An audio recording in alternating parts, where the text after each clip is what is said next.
ജയോ രാധാ മാധവ ജയോ കുഞ്ച ബിഹാരി ജയോ രാധ മാധവ ജയോ കുഞ്ച ബിഹാരി ജയോ ഗോപീജനവല്ലഭ ജയോ ഗിരിവരധാരി ജയോ ഗിരിവരധാരി ജയോ ഗോപീജനവല്ലഭ ജയോ ഗിരിവരധാരി ജയോ ഗിരിവരധാരി ജയോ യശോദനന്ദന ജയോ വ്രജനരഞ്ജന ജയോ യശോദനന്ദന ജയോ വ്രജനരഞ്ജന ജയോ യമുന തിരവനചാരി ജയോ കുഞ്ച ബിഹാരി ജയോ യമുന തിരവനചാരി ജയോ കുഞ്ച ബിഹാരി ഹരേ കൃഷ്ണ കൃഷ്ണ കൃഷ്ണ ഹരേ ഹരേ ഹരേ രാമ രാമ രാമ ഹരേ ഹരേ ഹരേ കൃഷ്ണ കൃഷ്ണ കൃഷ്ണ കൃഷ്ണ ഹരേ ഹരേ ഹരേ രാമ രാമ രാമ രാമ ഹരേ ഹരേ ജയോ രാധാ നീല മാധവ രാധാ നീല മാധവ ജയോ രാധാ നീല മാധവ രാധാ നീല മാധവ ജയ രുക്മണി ദേവി ജയോ ദോരാഗതി രുക്മണി ദേവി ജയോ ദോരാഗതി ജയ രുക്മണി ദേവി ജയോ ദോരാഗതി രുക്മണി ദേവി ജയോ ദോരാഗതി ജയോ ജഗന്നാഥ ജയോ ജഗന്നാഥ ബലദേവ ജയ സുഭദ്രമയി ജയോ ജഗന്നാഥ ജയോ ജഗന്നാഥ ബലദേവ ജയ സുഭദ്രമയി ജയോ കൃഷ്ണ ബലറാം ജയോ കൃഷ്ണ ബലറാം ബലറാം ജയോ കൃഷ്ണ ബലറാം ജയോ കൃഷ്ണ ബലറാം ജയോ കൃഷ്ണ ബലറാം കൃഷ്ണ ബലറാം ജയോ കൃഷ്ണ ബലറാം ജയോ ഗൗരാനിതായ ജയോ ഗൗരാനിതായ ഗൗരാനിതായ ജയോ ഗൗരാനിതായ ജയോ ഗൗരാനിതായ ജയോ ഗൗരാനിതായ ഗൗരാനിതായ ജയോ ഗൗരാനിതായ ജയ ജയ പ്രഭുപാദ പ്രഭുപാദ प्रभुपाद जय जय प्रभुपाद जय जय प्रभुपाद प्रभुपाद प्रभुपाद जय जय प्रभुपाद जय जय गुरुदेव गुरुदेव गुरुदेव जय जय गुरुदेव जय जय गुरुदेव गुरुदेव गुरुदेव जय जय गुरुदेव हरिनाम संकीर्तन महायज्ञ की जय। हरे कृष्ण महामंत्र युग धर्म की जय। श्रीमद भागवतम भगवद्गीता पठन यज्ञ की जय। श्रीला प्रभुपाद की जय। श्री गुरुदेव की जय। गौर प्रमाण दे हरि ओम नमो भगवते वासुदेवाय ओम नमो भगवते वासुदेवाय ओम नमो भगवते वासुदेवाय नारायणं नमस्कृत्यं नरं चैव नरोत्तमं देवीं सरस्वतीं व्यासं ततो जायामुदीरये नष्टप्रायेषु भद्रेषु नित्यं भागवतसेवया भगवते अत्युत्तमश्लोके भक्तिर्भवति नैष्ठिकी मूगं करोति वाचालं पङ्गुं लङ्घयते गिरिं യത്കൃപാതമഹം വന്ദേ ശ്രീഗുരുദീനദാരിണം പരമാനന്ദമാധവം ശ്രീചൈതന്യമീശ്വരം. ഹരേ കൃഷ്ണ.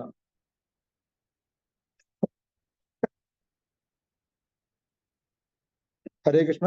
പ്രിയപ്പെട്ട ഭക്തജനങ്ങളെ, ഇന്ന് നമ്മൾ ശ്രീമദ് ഭാഗവതത്തിലെ 1-ാമത്തെ സ്കന്ധം അധ്യായം 6 ശ്ലോകം നമ്പർ 5 എത്തി നിൽക്കുകയാണ്.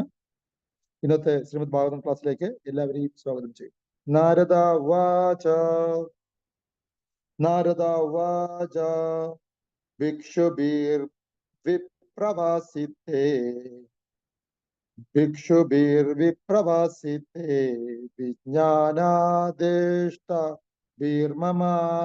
വിജ്ഞാനാദേഷ്ടഭിർമമ വർത്തമാനോ വയസ്യാദേ തദായേതദാകാരശം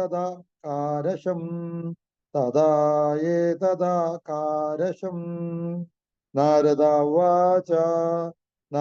ഉവാച ഭിക്ഷുഭിർവിപ്രവാസിതേ വിജ്ഞാനാദേഷ്ടഭിർമമ വർത്തമാനോ വയസ്യോദേ തദായേതദാകാരശം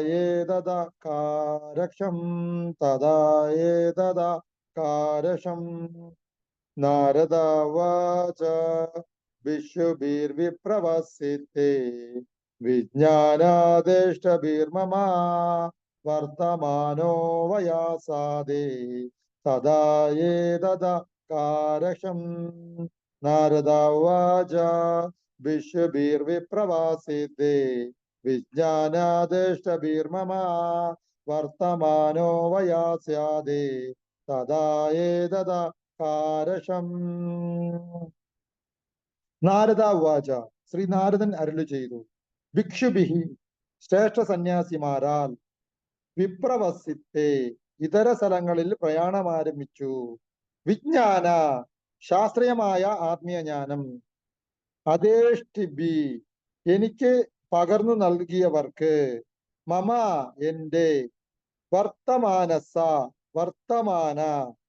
വയസ്സി ആദേ ഈ ജന്മത്തിന് മുമ്പ്, തഥാ അതിൻ പ്രകാരം, ഏതൽ ഇത്രത്തോളം, അകാരശം നിർവഹിച്ചു, വിവർത്തനം. ശ്രീ നാരദൻ അരുളി ചെയ്തു, എനിക്ക് അതീന്ദ്രിയവും ആത്മജ്ഞാനപരവുമായ ശാസ്ത്രീയ ജ്ഞാനം പകർന്നു നൽകിയ ശ്രേഷ്ഠ സന്യാസിമാർ ഇതര സ്ഥലങ്ങളിലേക്ക് പ്രയാണം ആരംഭിച്ച ശേഷം ഞാൻ ഇപ്രകാരം ജീവിതം കഴിച്ചുകൂട്ടി. ഒന്നുകൂടി, നാരദൻ അരുളി ചെയ്തു, എനിക്ക് അതീന്ദ്രിയവും ആത്മജ്ഞാനപരവുമായ ശാസ്ത്രീയ ജ്ഞാനം പകർന്നു നൽകിയ ശ്രേഷ്ഠ സന്യാസിമാർ ഇതര സ്ഥലങ്ങളിലേക്ക് പ്രയാണം ആരംഭിച്ച ശേഷം ഞാൻ ഇപ്രകാരം ജീവിതം കഴിച്ചുകൂട്ടി.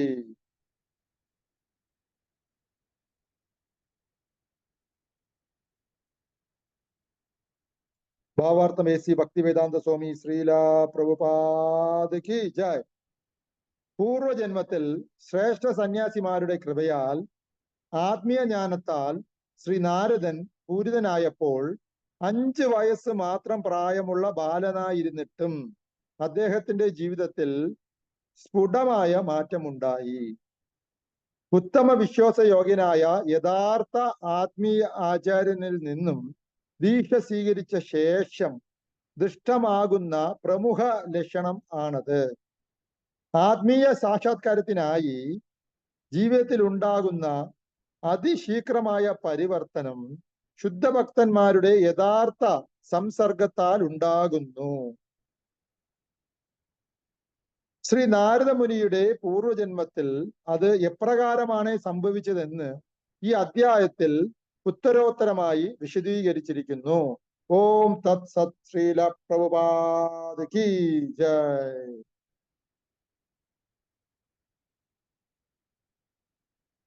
ഓം അജ്ഞാനതിമിരാന്തസ്യ ജ്ഞാനാഞ്ജനാശലാകയാ ചക്ഷുരുന്മിലിതം യേന തസ്മൈ ശ്രീ ഗുരുവേ നമഃ.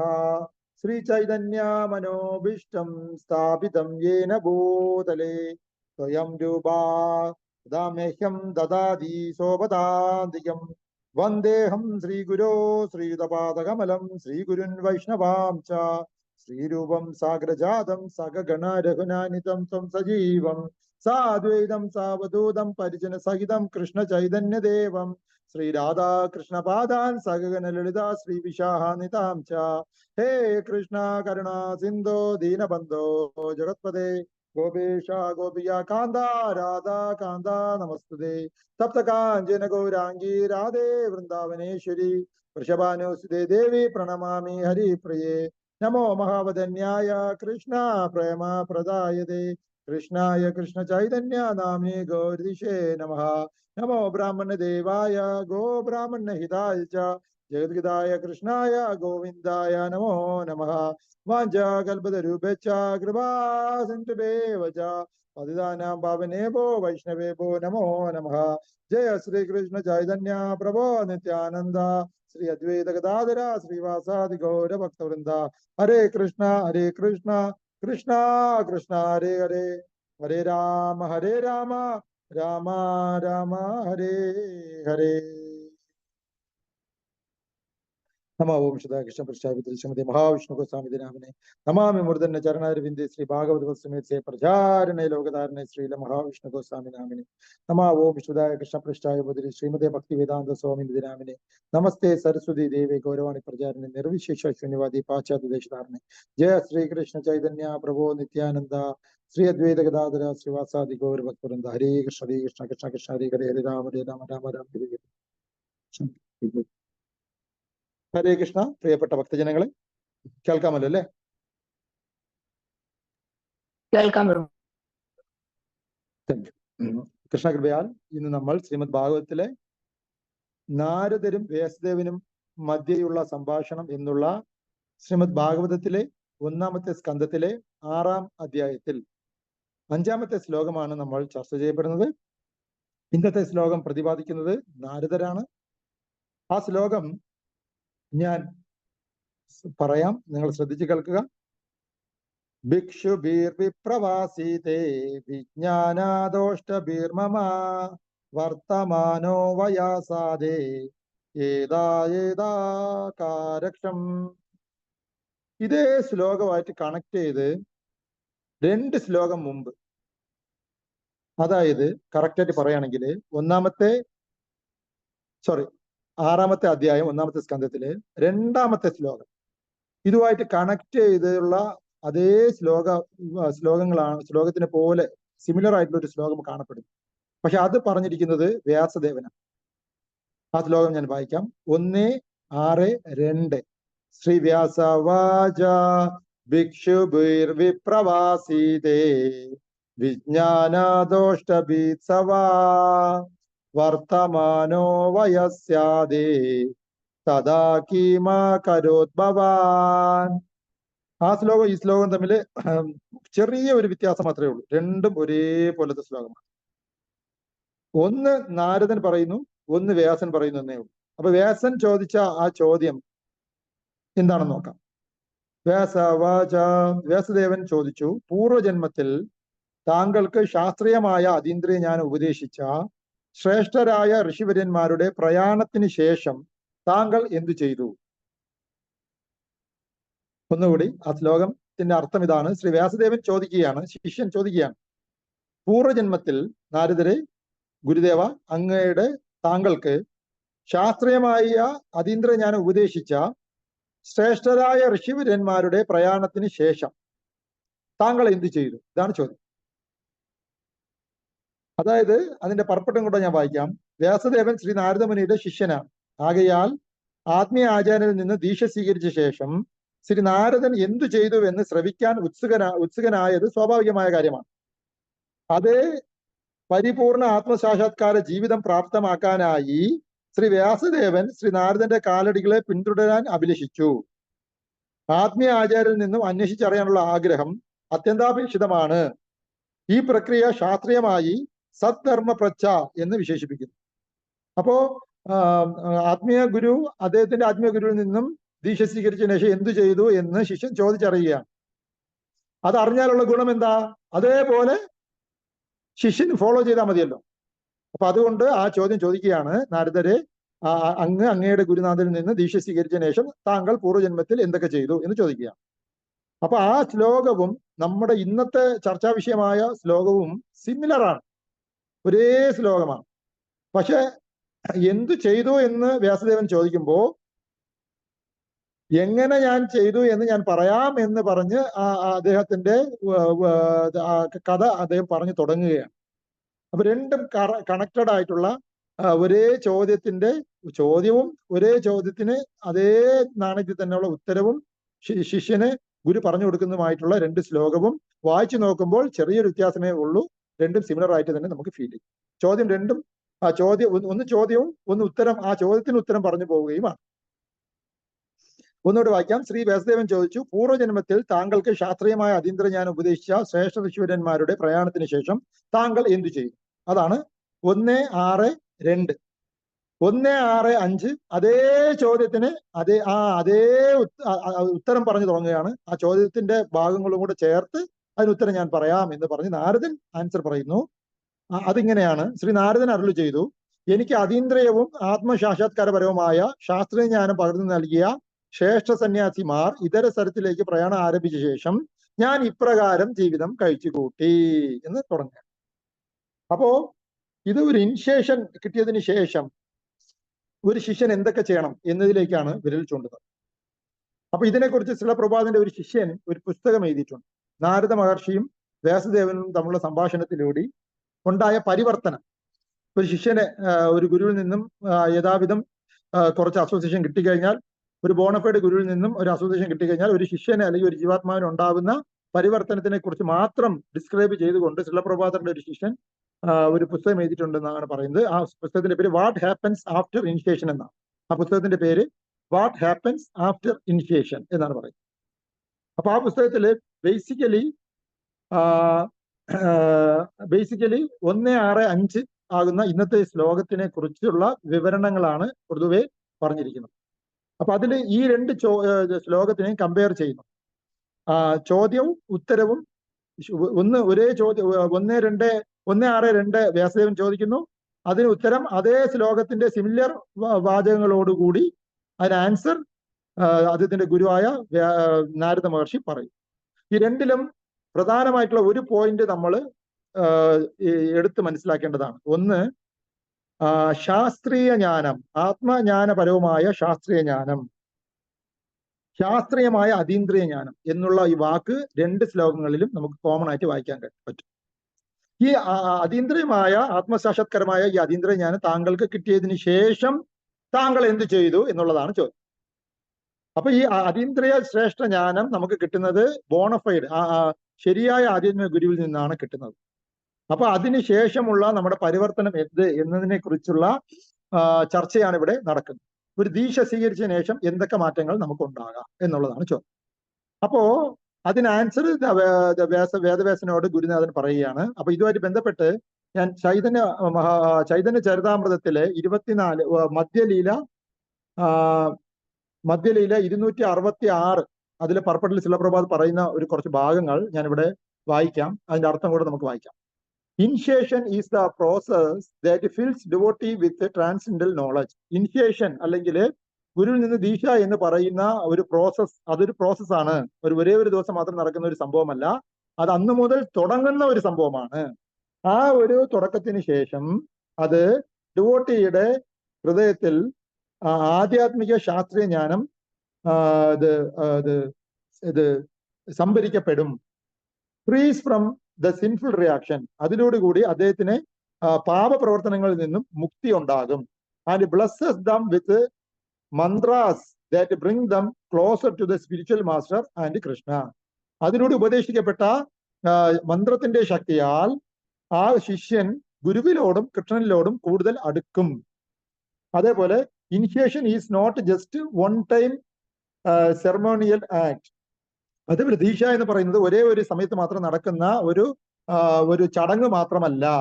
ആക്ച്വലി യഥാർത്ഥത്തിൽ it is only the beginning of the process. അത് ഒരു വലിയ ഒരു സംരംഭത്തിന്റെ തുടക്കമാണ്.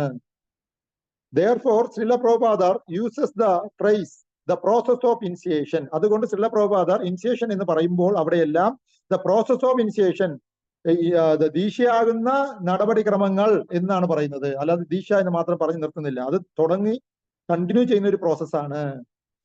In his purport to the Chaitanya Charitamrita Madhya Leela 24 and 256, he writes, this is the process of initiation.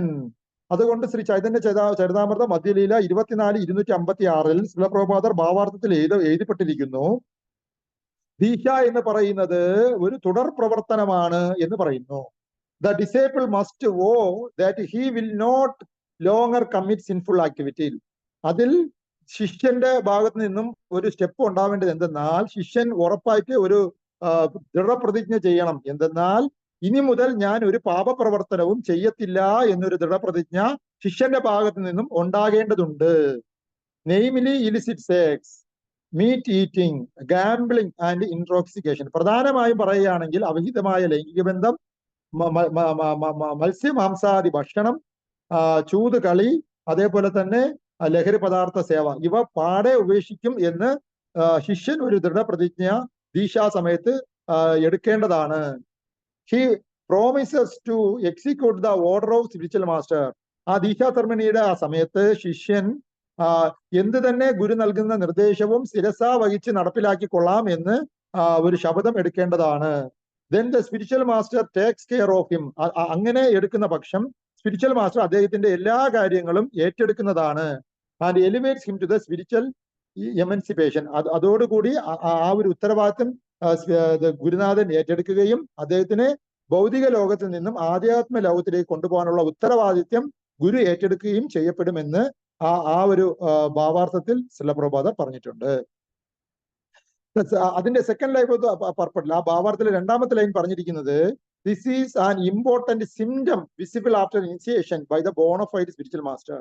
അതില് പറയുന്നുണ്ട്, ഒരു ബോണഫൈഡ് ഒരു ആധ്യാത്മിക ഗുരുവിൽ നിന്നും, ഒരു ശരിയായ ആധ്യാത്മിക ഗുരുവിൽ നിന്നും ഒരു ദീക്ഷ സ്വീകരിച്ച ശേഷം നമ്മുടെ ലൈഫിൽ തീർച്ചയായിട്ടും ഒരു പരിവർത്തനം ഉണ്ടാകും എന്ന് പറഞ്ഞിട്ടുണ്ട്. കാരണം എന്തുകൊണ്ടെന്നാൽ, നമ്മുടെ പാപവും പുണ്യവും എല്ലാം അനുഭവിക്കേണ്ട എന്നുള്ള രീതിയിൽ ആ പാപവും പുണ്യവും ഗുരു ഏറ്റെടുത്ത് കൊണ്ടുപോകും ഇനിഷിയേഷൻ സെർമണിയിലൂടെ. പിന്നെ നമുക്ക് പൂർവ്വജന്മ കർമ്മഫലം അനുസരിച്ച് നമ്മൾ കഷ്ടപ്പെടേണ്ടതില്ല എന്നുള്ളത്. അപ്പൊ ഈ വിഷയത്തിനെ കുറിച്ച് ഭക്തി സിദ്ധാന്ത സരസ്വതി ഗോസ്വാമി ടാഗോർ ഒരു എക്സ്പ്ലനേഷൻ പറഞ്ഞിട്ടുണ്ട്. എന്താണ്? The ceremony of diksha or initiation is that, ഒരു ആധ്യാത്മിക ദീക്ഷ എന്നുള്ള ചടങ്ങ് സൂചിപ്പിക്കുന്നത് എന്തെന്നാൽ, by which the spiritual preceptor admits one to status of the neophyte on the path of the spiritual endeavour. അതിലൂടെ ഒരു ഗുരുനാഥൻ ഒരു സാധാരണയിലും സാധാരണക്കാരനായ ഒരാളെ ആധ്യാത്മിക ലോകത്ത് കൊണ്ടുപോകാനുള്ള ഉത്തരവാദിത്യം ഏറ്റെടുക്കുന്നു എന്നാണ് ഭക്തി സിദ്ധാന്ത സരസ്വതി ഗോസ്വാമി ടാഗോർ പറഞ്ഞിരിക്കുന്നത്. അടുത്ത മറ്റൊരു പോയിന്റ് കൂടെ അദ്ദേഹം പറയുന്നുണ്ട്, the good preceptor although he appears to belong to this world is not really of this world. അങ്ങനെ ദീക്ഷ നൽകുന്ന യഥാർത്ഥ ആധ്യാത്മിക ഗുരു എന്ന് പറയുന്നത് ശരിക്കും ഈ ഭൗതിക ലോകത്തിലെ ഒരാളെ അല്ല. No one who belongs to this world can deliver us from the worldliness. അതായത് അത് എന്തുകൊണ്ടെന്നാൽ, ഭൗതികമായ ലോകത്ത് മാത്രമുള്ള ഒരു വ്യക്തിക്ക് ആധ്യാത്മിക ലോകത്തിലേക്ക് മറ്റൊരാളെ കൊണ്ടുപോകാൻ കഴിയില്ല. The good perceptor is the denization of the spiritual world who has been enabled by the will of the God to appear in this world. യഥാർത്ഥത്തിൽ നമ്മളെ ഭൗതിക ലോകത്തിൽ നിന്ന് ആധ്യാത്മിക ലോകത്തിലേക്ക് കൊണ്ടുപോകാം എന്ന് പറഞ്ഞ് ഇവിടെ നമ്മുടെ കൺമുമ്പിൽ വന്നിരിക്കുന്ന ഗുരുനാഥൻ എന്ന് പറയുന്നത് ശരിക്കും ഈ ഭൗതിക ലോകത്തിലുള്ള ഒരാളെ അല്ല. അദ്ദേഹം ആധ്യാത്മിക ലോകത്തിൽ നിന്നും ഭഗവാന്റെ തീരുമാനപ്രകാരം, നിർദ്ദേശപ്രകാരം ഭൗതിക ലോകത്തിൽ നമ്മളെ കൊണ്ടുപോകാൻ വന്ന ഒരു വ്യക്തിയാണ് നമ്മുടെ ആധ്യാത്മിക ഗുരു, ശരിയായ ആധ്യാത്മിക ഗുരു. Who appear in this world in the order to enable us to realize the spiritual existence. അങ്ങനെ ഭഗവാന്റെ നിർദ്ദേശപ്രകാരം ഇവിടെ ആവിർഭവിച്ചിരിക്കുന്ന ശരിയായ ആധ്യാത്മിക ഗുരു നമ്മളെ ഈ ഭൗതിക ലോകത്തിൽ നിന്നും നമ്മുടെ ആധ്യാത്മിക ലോകത്തിലേക്ക് കൊണ്ടുപോകാൻ വേണ്ടി വന്ന ആധ്യാത്മിക നിവാസിയാണ്, അല്ലാതെ നമ്മളെ പോലെയുള്ള ഒരു ബദ്ധ ജീവാത്മാവല്ല. അദ്ദേഹം ഒരു മുക്ത ജീവാത്മാവാണ്. അതാണ് ശരിയായ ആധ്യാത്മിക ഗുരു എന്നാണ് ഭക്തി സിദ്ധാന്ത സരസ്വതി ഗോസ്വാമി ഠാകൂർ പറഞ്ഞിരിക്കുന്നത്. അതുകൊണ്ട് ഗുരുവിനെ ഒരിക്കലും നമ്മളെ പോലെ ഒരാളാണ് എന്ന് ഒരിക്കലും നമ്മൾ തെറ്റിദ്ധരിക്കരുത് എന്നാണ് അദ്ദേഹം നമുക്ക് നൽകുന്ന ഒരു നിർദ്ദേശം. അതുകൊണ്ട് തന്നെ അങ്ങനെയുള്ള മഹാന്മാരുമായിട്ട് നമ്മൾ അല്പസ്വല്പ സമയമെങ്കിലും ചെലവഴിക്കുകയാണെങ്കിൽ നമ്മുടെ ലൈഫിൽ തീർച്ചയായിട്ടും ഒരു പരിവർത്തനം ഉണ്ടാകുന്നതാണ്. അത് നമുക്ക് മനസ്സിലാക്കണമെങ്കിൽ നമ്മുടെ ഇന്നത്തെ ഭാവാർത്ഥത്തിലുള്ള ആദ്യത്തെ ലൈൻ നമ്മൾ ഒന്നുകൂടി വസ്തുനിഷ്ഠമായി അത് പരിശോധിക്കേണ്ടതാണ്. നമുക്കൊന്ന് നോക്കാം. ആദ്യത്തെ ഭാവാർത്ഥത്തിലെ ആദ്യത്തെ ലൈൻ നമുക്കൊന്ന് പരിശോധിക്കാം.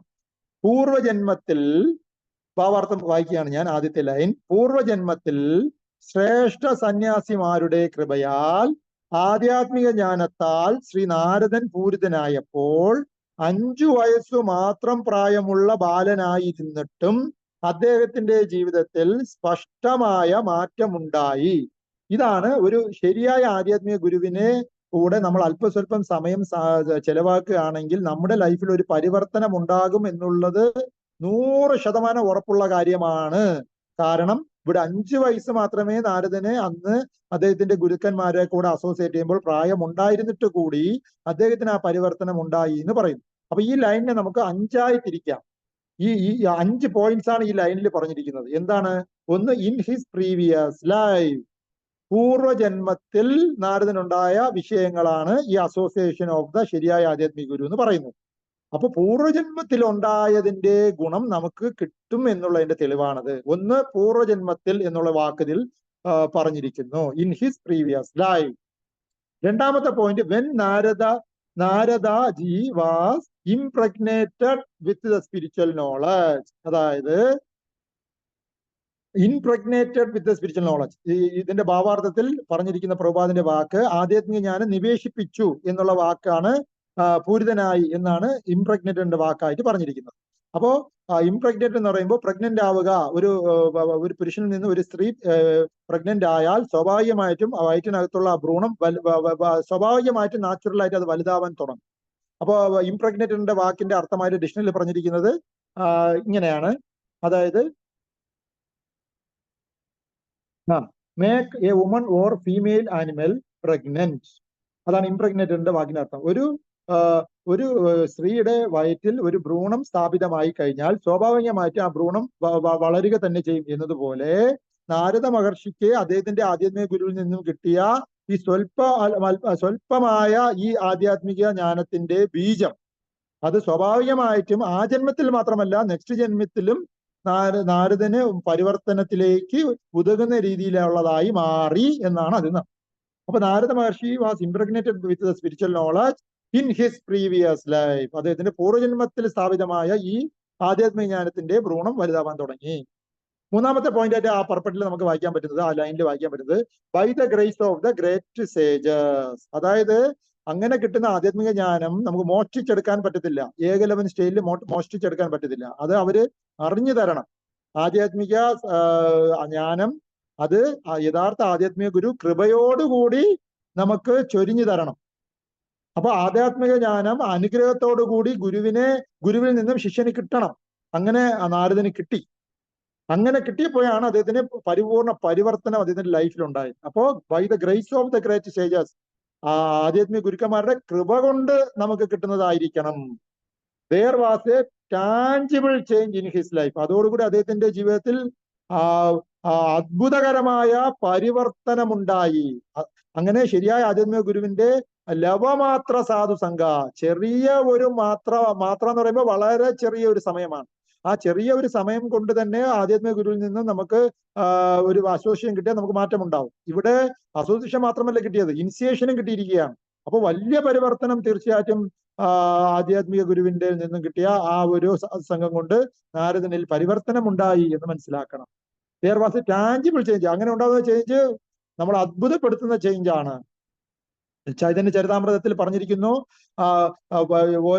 ഓരോ ജീവാത്മാക്കൾ, ആ ശ്ലോകം ഞാൻ ഓർത്ത് പറയാൻ പറ്റുന്നില്ല, എന്നാൽ ചൈതന്യ ചരിതാമൃതത്തില് ആ ശ്ലോകം നമുക്ക് ഗുരു ആൻഡ് ഡിസേബിൾസ് എന്നുള്ള പ്രഭുപാദിന്റെ പുസ്തകത്തിലെ ആദ്യത്തെ 1-2 പേജുകളിൽ തന്നെ ആ ശ്ലോകമുണ്ട്. എന്നെ ലൈഫിൽ ഏറ്റവും കൂടുതൽ എന്നെ ഇഷ്ടപ്പെടുത്തിയ ആ ശ്ലോകമാണത്.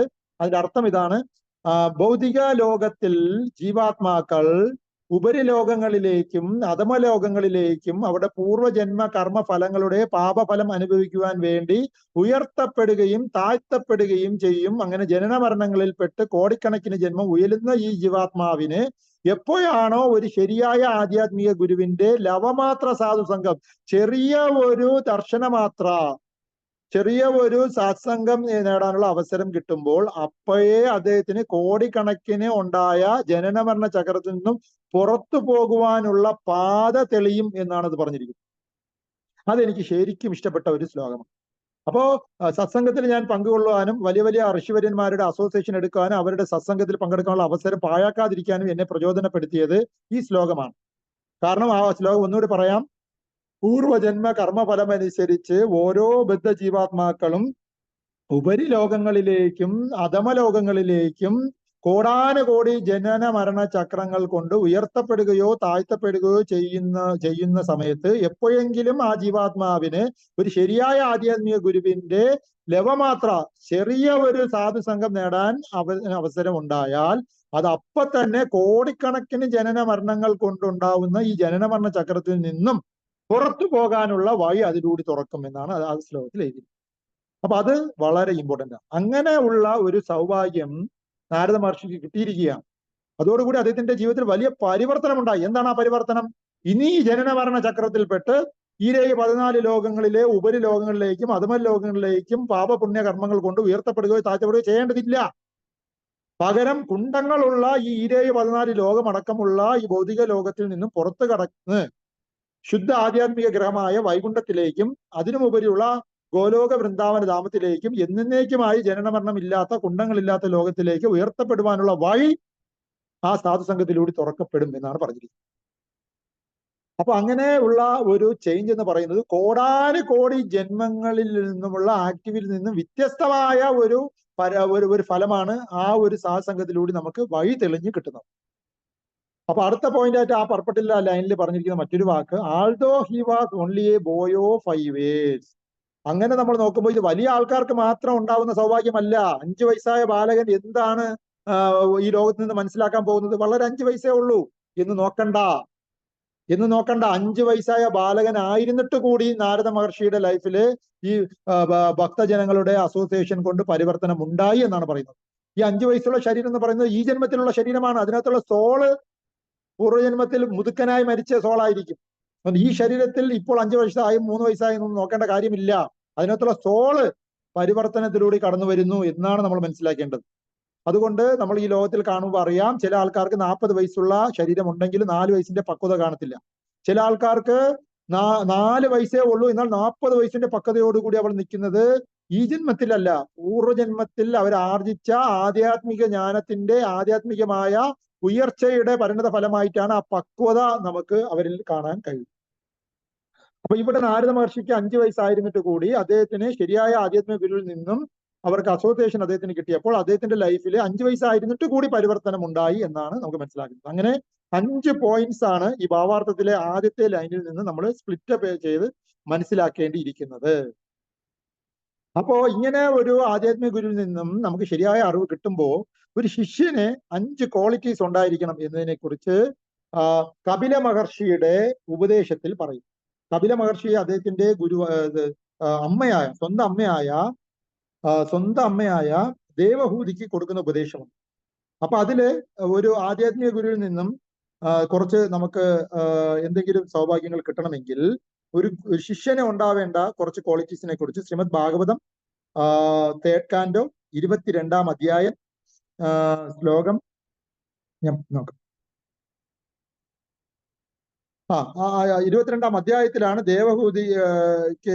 ദേവഹൂതിയുടെ കാര്യങ്ങളൊക്കെ പറയുന്നത്. അതിൽ പറയുന്ന ഒരു ശ്ലോകം ഭാഗവതം ഇപ്പൊ കയ്യിലെടുക്കാൻ പറ്റുന്നില്ല, ഞാൻ വായിക്കാം ശ്ലോകം. ആധ്യാത്മികാനുശ്രവണം നാമസങ്കീർത്തനാചമേ ആർജവേനാര്യസംഗേന നിരാഹങ്കാരിയായ തഥാ. അതായത് ആധ്യാത്മിക സ്പിരിച്വൽ മാറ്റേഴ്സ് അനുശ്രവണ ഫ്രം ഹിയറിംഗ്. അതായത് ഒരു ശിഷ്യന് ഉണ്ടായിരിക്കുന്ന ആദ്യത്തെ ഒരു ക്വാളിഫിക്കേഷൻ എന്ന് പറയുന്നത് അദ്ദേഹം ആധ്യാത്മിക വിഷയങ്ങൾ ശ്രവിക്കാനുള്ള മനോഭാവം ഉണ്ടാവണം. അത് ഒന്നാമത്തെ ക്വാളിറ്റി. നാമസങ്കീർത്തനാത് എന്ന് പറഞ്ഞാൽ ഫ്രം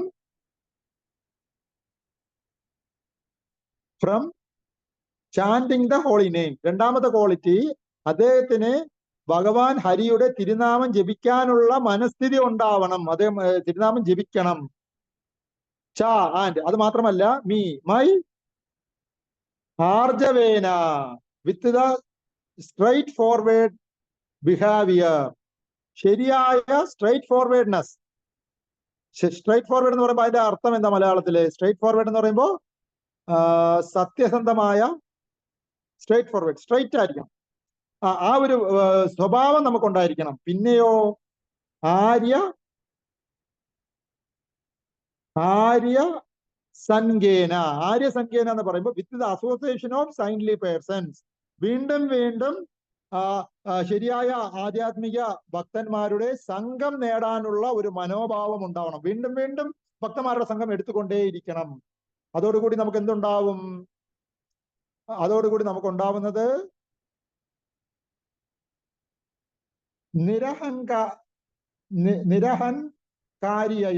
നിരഹങ്കാരിയ വിത്തൗട്ട് ഫാൾസ് ഈഗോ. അതോടുകൂടി നമുക്ക് എന്ത് നശിക്കും? നമുക്ക് ഉള്ള ഫാൾസ് ഈഗോ എന്ന് പറയുമ്പോൾ എന്തെന്ന് ചോദിച്ചാൽ, നമ്മുടെ സൂക്ഷ്മ ശരീരം, സ്ഥൂല ശരീരം എന്നിങ്ങനെ രണ്ട് തരം ശരീരം നമുക്കുണ്ട്. അതില് സൂക്ഷ്മ ശരീരത്തിൽ ഉണ്ടാക്കിയിരിക്കുന്നത്, സ്ഥൂല ശരീരം ഉണ്ടാക്കിയിരിക്കുന്നത് പഞ്ചഭൂതങ്ങൾ അടങ്ങിയ വായു, അഗ്നി, ജലം, ഭൂമി, ആകാശം അടങ്ങുന്ന സംഭവം കൊണ്ടാണ് ഈ ശരീരം ഉണ്ടായിരിക്കുന്നത്. അത് നമ്മൾ മരണപ്പെടുമ്പോൾ അതിനെ കത്തിച്ചു കളയുകയോ കുഴിച്ചിടുകയോ ചെയ്യുമ്പോൾ അത് ഇതേപോലെ പഞ്ചഭൂതങ്ങളിലേക്ക് ലയിക്കുകയാണ് ചെയ്യുന്നത്. എന്നാൽ നമ്മുടെ സോളിനെ ചുറ്റി ഒരു സൂക്ഷ്മ ശരീരം കൂടെ ഉണ്ടാവും. ആ സൂക്ഷ്മ ശരീരം നിർമ്മിച്ചിരിക്കുന്നത് 3 കാര്യങ്ങൾ കൊണ്ടാണ്. അതിൽ 1 മനസ്സ്, 2 ബുദ്ധി, 3 മിഥ്യാഹങ്കാരം. അപ്പൊ ഇവിടെ പറഞ്ഞിരിക്കുന്നത് ആ മിഥ്യാഹങ്കാരം, ഫാൾസ് ഈഗോ ഉണ്ടാവാൻ പാടില്ല. ശരിയായ ഈഗോയോ ഉണ്ടാവാൻ പാടുള്ളൂ. ഫാൾസ് ഈഗോയും ശരിയായ ഈഗോയും തമ്മിലുള്ള വ്യത്യാസം എന്താണ്? ഫാൾസ് ഈഗോ എന്ന് പറയുമ്പോൾ ഞാനാണ് ഇതിന്റെ അധിപതി എന്നുള്ളതാണ് ഫാൾസ് ഈഗോ. നമ്മളല്ലല്ലോ ഇതിന്റെ അധിപതി. നമുക്ക് മരണമുണ്ടല്ലോ. അപ്പൊ നമ്മൾ ഇതിന്റെ അധിപതി എങ്ങനെ ആവും? അപ്പൊ നമ്മളല്ല അധിപതി. അപ്പോ ശരിയായ ഈഗോ എന്താണ്? ഞാൻ പരമപുരുഷനായ ഭഗവാന്റെ സേവകനാണ്. ഭഗവാനാണ് അധിപതി, ഞാൻ അദ്ദേഹത്തിന്റെ സേവകനാണ് എന്നുള്ള തിരിച്ചറിവാണ് ശരിയായ ഈഗോ. അതുകൊണ്ട് ഫാൾസ് ഈഗോയിൽ നിന്ന് നമ്മൾ മുക്തനായിരിക്കണം. ശരിയായ ഈഗോയിലേക്ക് നമ്മൾ വരണം. എന്താണ് ശരിയായ ഈഗോ എന്ന് ചോദിച്ചാൽ, അത് ഞാൻ ഭഗവാന്റെ ദാസന്മാരുടെ ദാസനാണ് എന്നുള്ള മനോഭാവമാണ് നമുക്ക് ഉണ്ടാവേണ്ടത്. അപ്പോ ഈ ഒരു മനോഭാവം കൂടെ നമുക്കുണ്ടെങ്കിൽ തഥാ, എന്താണ് തഥാ? ദസ്, അങ്ങനെ നമ്മൾ ആധ്യാത്മികമായി ഉയർത്തപ്പെടുകയുണ്ടാകും. ഞാൻ ഒരു ശ്ലോകം കൂടെ വായിക്കാം. 3:29-18 ഒരു ഭക്തൻ ഇതാ അയച്ചിട്ടുണ്ട്. അതായത്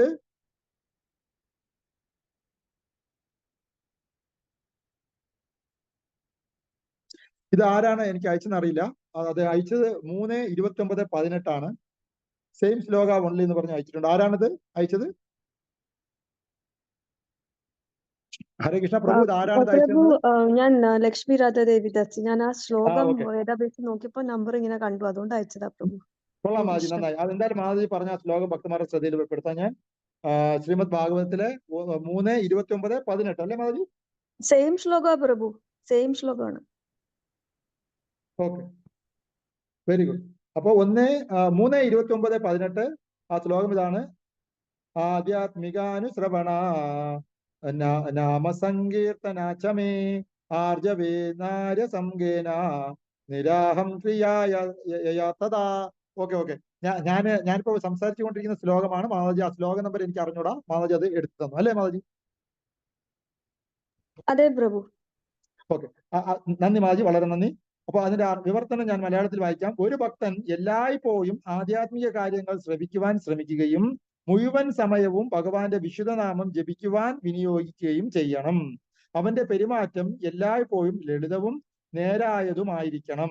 അവൻ വിദ്വേഷരഹിതനും എല്ലാവരോടും സൗഹൃദം പുലർത്തുന്നവനും ആണെങ്കിലും ആധ്യാത്മികമായി പുരോഗതി പ്രാപിച്ചിട്ടില്ലാത്തവരുമായുള്ള സഖ്യത്വം വർജിക്കണം. അതായത് ഫാൾസ് ഈഗോ ഒഴിവാക്കണം എന്ന് പറയുമ്പോൾ അതിന്റെ എക്സ്പ്ലനേഷൻ ആയിട്ട് പ്രഭുപാദ് പറഞ്ഞിരിക്കുന്നത് അത് ഭൗതിക മനോഭാവമുള്ള ആൾക്കാരിൽ നിന്നും അകന്നു നിൽക്കണം എന്നും കൂടെ ഫാൾസ് ഈഗോ ഒഴിവാക്കണം എന്നുള്ള വാക്കിന് അർത്ഥമുണ്ടെന്ന് ശ്രീല പ്രഭുപാദർ പറഞ്ഞിരിക്കുന്നു.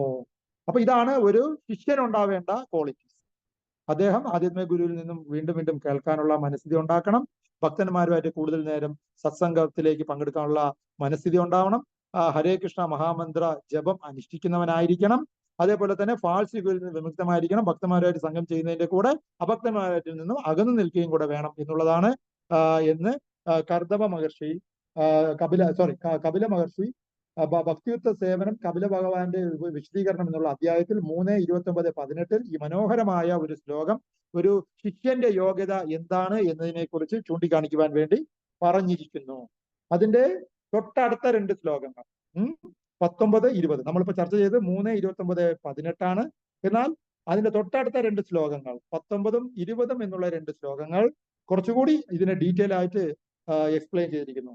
ഒരുവൻ ഈ അതീന്ദ്രിയ ഗുണങ്ങളാൽ പൂർണ്ണ യോഗ്യനാവുകയും അപ്രകാരം അവന്റെ അവബോധം പരിപൂർണമായി പരിശുദ്ധീകരിക്കപ്പെടുകയും ചെയ്യുമ്പോൾ അവൻ എന്റെ നാമത്തിന്റെയോ അതീന്ദ്രിയ ഗുണത്തിന്റെയോ ശ്രവണമാത്രയിൽ അവയിൽ ആകർഷനായി തീരും. അങ്ങനെ നമ്മൾക്ക് പ്യൂരിഫിക്കേഷൻ വന്നുകൊണ്ടേയിരിക്കുമ്പോൾ ഭൗതികമായ ദോഷങ്ങളിൽ നിന്നും നമ്മൾ അകന്നു നിൽക്കൊണ്ടിരിക്കുമ്പോൾ സൈമൾട്ടേനിയസ്ലി നമുക്ക് ഒന്നിലേക്ക് ആകർഷണം വരികയും ചെയ്യും. അതെന്താണ്?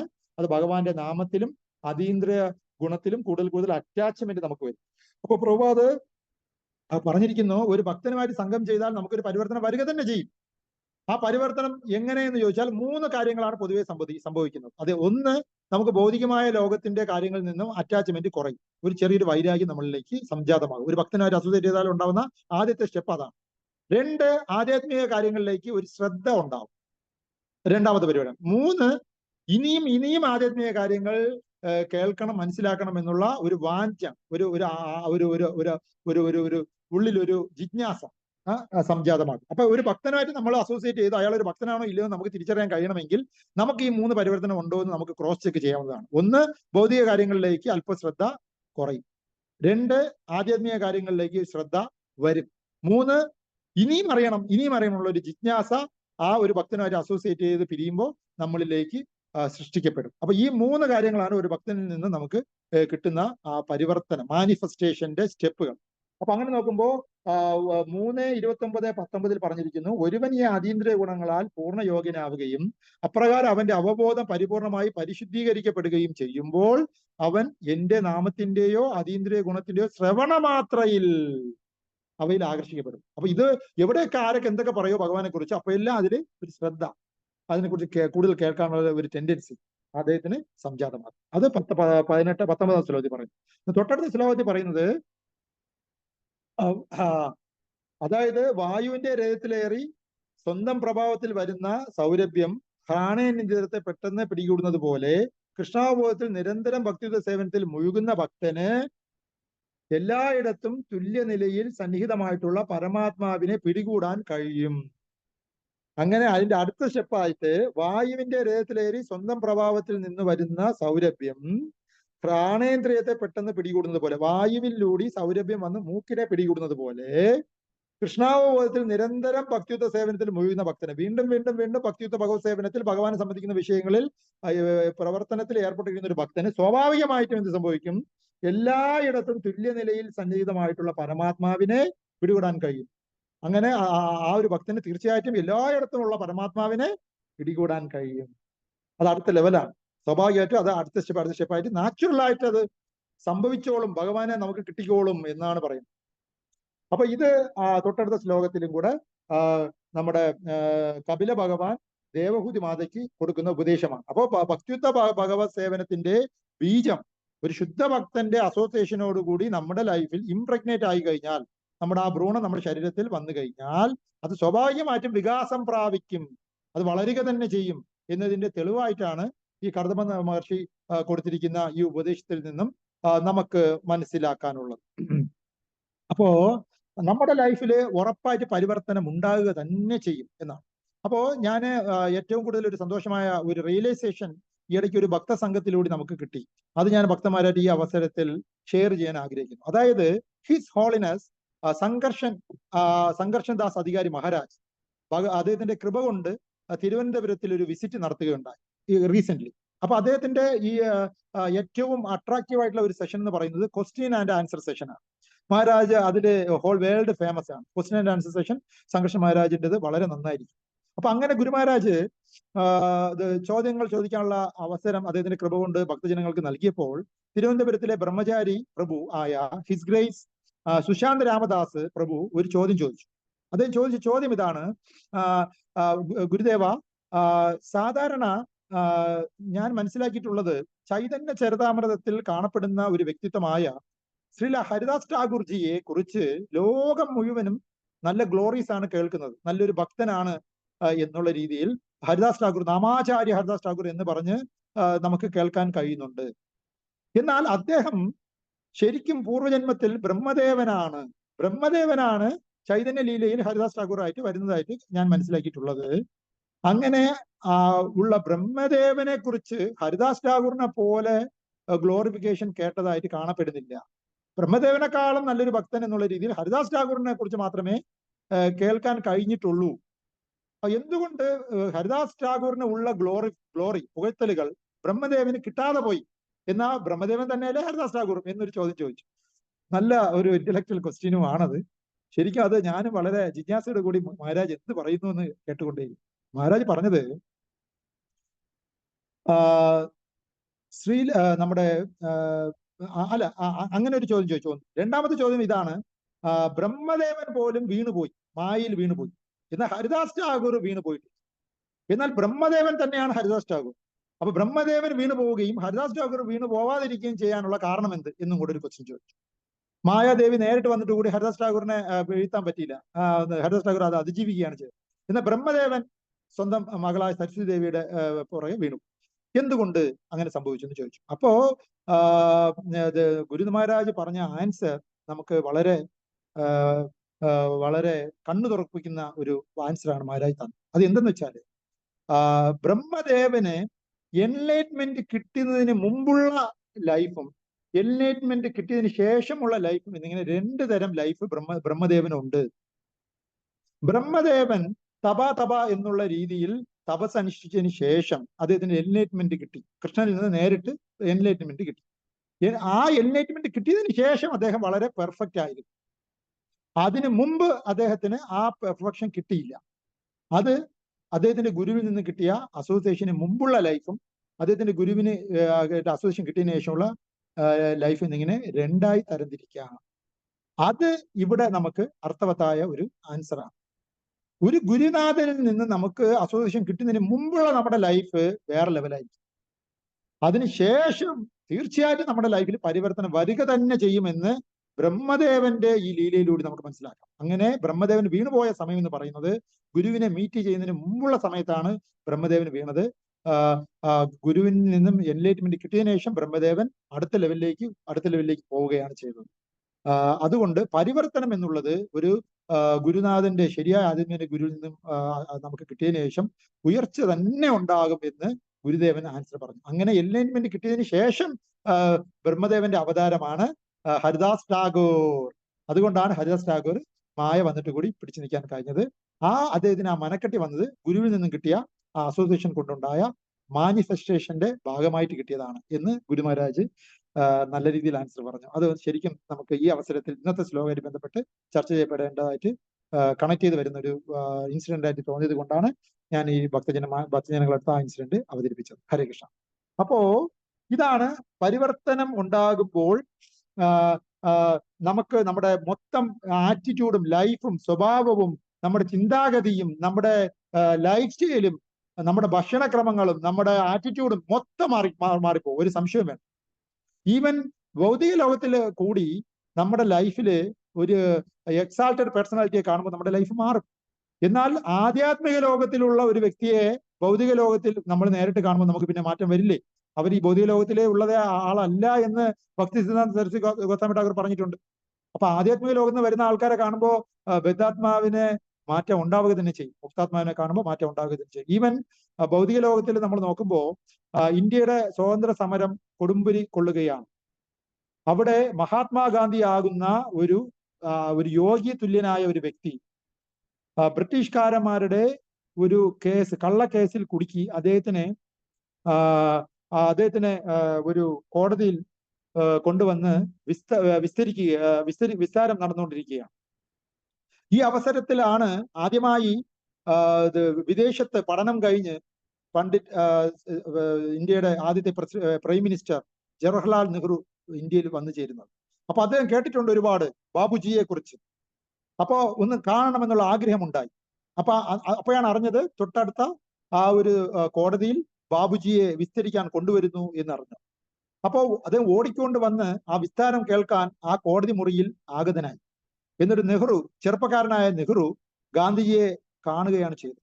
അപ്പൊ ഗാന്ധിജിയുടെ വിസ്താരം നടക്കുന്ന സമയത്ത് ഗാന്ധിജിക്ക് ഒരു ഫൈൻ അടിച്ചു. അപ്പൊ ഗാന്ധിജി പറഞ്ഞു, എൻ്റെ 5 പൈസ ഇല്ല, ഫൈൻ അടയ്ക്കാൻ നിവൃത്തിയില്ല, എനിക്ക് ജയിലിൽ കിടക്കേണ്ടി വരും എന്ന് പറഞ്ഞു. അപ്പോ അവിടെ മുഴങ്ങി കേൾക്കുകയാണ്, ബാബുജിയെ വിട്ടയക്കണം വിട്ടയക്കണം. അവസാനം ജഡ്ജ് ആ ഒരു പ്രതിഷേധം കൊണ്ട് ഒന്നും അടയ്ക്കണ്ട, ഇറങ്ങിപ്പൊയ്ക്കോ എന്ന് പറഞ്ഞ് കോടതി വെറുതെ വിടുകയുണ്ടായി. ആ ഇൻസിഡന്റില് ഇദ്ദേഹം ഓടിക്കൊണ്ട് വരികയാണ് നെഹ്റു. എന്നിട്ട് പറയാണ്, ഗാന്ധിജി, അങ്ങയെക്കുറിച്ച് ഞാൻ ഒരുപാട് കേട്ടിട്ടുണ്ട്, ഞാൻ അങ്ങയെ കാണാൻ വേണ്ടിയാണ് ഞാൻ വന്നത്, എനിക്ക് അങ്ങയെ ഭയങ്കര ഇഷ്ടമാണ് എന്ന് പറഞ്ഞു. അപ്പൊ ആ സമയത്ത് നെഹ്റുവിന്റെ അടുത്ത് കുറച്ച് കാര്യങ്ങൾ ഗാന്ധിജി പറഞ്ഞു. ആ കുറച്ച് സമയം ഒരു കോടതിയിൽ നിന്ന് അല്പം ഇറങ്ങിപ്പോകുന്ന ആ സമയത്ത് ഒരു ചെറിയൊരു നിമിഷം മാത്രമേ ഗാന്ധിജി നെഹ്റുവായിട്ട് സംസാരിച്ചുള്ളൂ. എന്നാൽ നെഹ്റുവിന്റെ ലൈഫിൽ വലിയൊരു പരിവർത്തനം ഉണ്ടായത് ആ ഗാന്ധിജിയുമായിട്ടുള്ള ഒരു 5 മിനിറ്റ് സംഭാഷണം കൊണ്ട്. നെഹ്റു തീരുമാനിച്ചു അദ്ദേഹത്തിന്റെ ഇനിയുള്ള ലൈഫ് മുഴുവനും ഈ ഗാന്ധി മിഷന് വേണ്ടി ലൈഫ് ഒഴിഞ്ഞു വെക്കാമെന്ന് നെഹ്റുവിനെ തീരുമാനിക്കപ്പെട്ടത് ഗാന്ധിജിയുമായിട്ട് സംസാരിച്ച ഒരു 3-4 സെക്കൻഡ് അല്ലെങ്കിൽ 3-4 മിനിറ്റ് കൊണ്ടുള്ള ആ സംഭാഷണം കൊണ്ട് മാത്രമാണ്. അത് ലൈഫ് മുഴുവനും ഗാന്ധിജിക്ക് വേണ്ടി ഡെഡിക്കേറ്റ് ചെയ്യാൻ നെഹ്റു തീരുമാനിച്ചതായിട്ട് ചരിത്രത്തിൽ കാണപ്പെടുന്നു.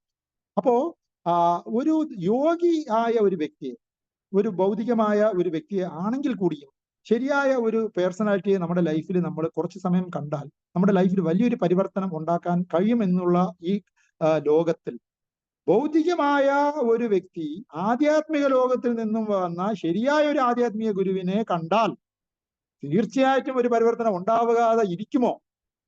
അങ്ങനെ ഉണ്ടാവുക തന്നെ ചെയ്യും എന്നതിന്റെ തെളിവാണ് നാരദ മഹർഷിക്ക് ഉണ്ടായ ഈ മാറ്റം. അതേപോലെ തന്നെയാണ് വ്യാസദേവന് നാരദ മഹർഷിയോട് കുറച്ചു നേരം ചെലവാക്കിയപ്പോൾ ഉണ്ടായ മാറ്റം. അതുപോലെ തന്നെയാണ് ശ്രീല പ്രഭുപാദറിന്റെ കൂടെ അസോസിയേറ്റ് ചെയ്തപ്പോൾ ഹിപ്പികൾക്കുണ്ടായ മാറ്റം. അതുപോലെ തന്നെയാണ് എന്റെ ഗുരുമഹാരാജ് ഹിസ് ഹോൾനെസ് മഹാവിഷ്ണു ഗോസ്വാമി ഗുരുമഹാരാജ് ശ്രീല പ്രഭുപാദറിനെ കണ്ടപ്പോൾ അദ്ദേഹത്തിലുണ്ടായ മാറ്റം. ശ്രീല പ്രഭുപാദറിനെ ആദ്യമായി എന്റെ ഗുരുമഹാരാജ് കാണുന്നത് ലണ്ടനിലുള്ള ഗുജറാത്തി സമാജത്തിൽ ഒരു പ്രോഗ്രാം നടത്താൻ ശ്രീല പ്രഭുപാദറിനെ അന്നത്തെ പ്രസിഡന്റായ എന്റെ ഗുരുമഹാരാജ് ഹിസ് ഹോൾനെസ് മഹാവിഷ്ണു ഗോസ്വാമി മഹാരാജ് ക്ഷണിക്കുകയുണ്ടായി. അദ്ദേഹം വന്ന് വളരെ നല്ല രീതിയിലുള്ള ഒരു പ്രഭാഷണം നടത്തിയിട്ട് അത് ഇറങ്ങുന്ന മധ്യയിൽ ഗുരുമഹാരാജ് ഒരു കുറച്ചു നേരം ശ്രീല പ്രഭുപാദറിനോട് സംസാരിച്ചപ്പോൾ ശ്രീല പ്രഭുപാദർ കൊടുത്ത കുറച്ച് പേഴ്സണൽ ഉപദേശം എന്റെ ഗുരുമഹാരാജ് ലൈഫിൽ വലിയ പരിവർത്തനം. അദ്ദേഹം പറഞ്ഞത് ഇതാണ്: അങ്ങേപ്പോലുള്ള എഡ്യൂക്കേറ്റഡ് പീപ്പിൾ എന്തുകൊണ്ട് ശ്രീമദ് ഭാഗവതം വളരെ സീരിയസ് ആയിട്ട് പഠിക്കുകയും പ്രചരിപ്പിക്കുകയും ചെയ്തുകൂടാ എന്നൊരൊറ്റ ലൈൻ പറഞ്ഞതോടുകൂടി നീണ്ട 14 വർഷം എന്റെ ഗുരുമഹാരാജ് ശ്രീമദ് ഭാഗവതം കുത്തിയിരുന്ന് പഠിക്കുകയും നോട്ട് ചെയ്ത് പഠിക്കുകയൊക്കെ ചെയ്യുകയുണ്ടായി. അങ്ങനെ ഒരു ഫോക്കസ്ഡ് സ്റ്റഡി അദ്ദേഹത്തിന് ചെയ്യാൻ കഴിഞ്ഞത് ശ്രീല പ്രഭുപാദർ കൊടുത്ത ഈ ഒരൊറ്റ നേരത്തെ ഉപദേശം കൊണ്ടാണ് എന്ന് ഗുരുമഹാരാജ് പറഞ്ഞിട്ടുണ്ട്. പിന്നെ ഒരിക്കലും ശ്രീല പ്രഭുപാദറിനെ അദ്ദേഹത്തിന് വേണ്ട വിധം കൂടുതൽ അസോസിയേഷൻ പേഴ്സണലി ചെയ്യാൻ അദ്ദേഹത്തിന് കഴിഞ്ഞിട്ടില്ലെങ്കിൽ കൂടിയും ലവമാത്ര സാധുസംഘം കൊണ്ട് ഗുരുമഹാരാജിന്റെ ലൈഫിൽ വലിയ പരിവർത്തനം മാനിഫെസ്റ്റേഷൻ ഉണ്ടാവുക തന്നെ ചെയ്തു എന്ന് എന്റെ ഗുരുമഹാരാജ് അദ്ദേഹത്തിന്റെ ലെക്ചറുകളിൽ പലപ്പോഴും പറഞ്ഞിട്ടുണ്ട്.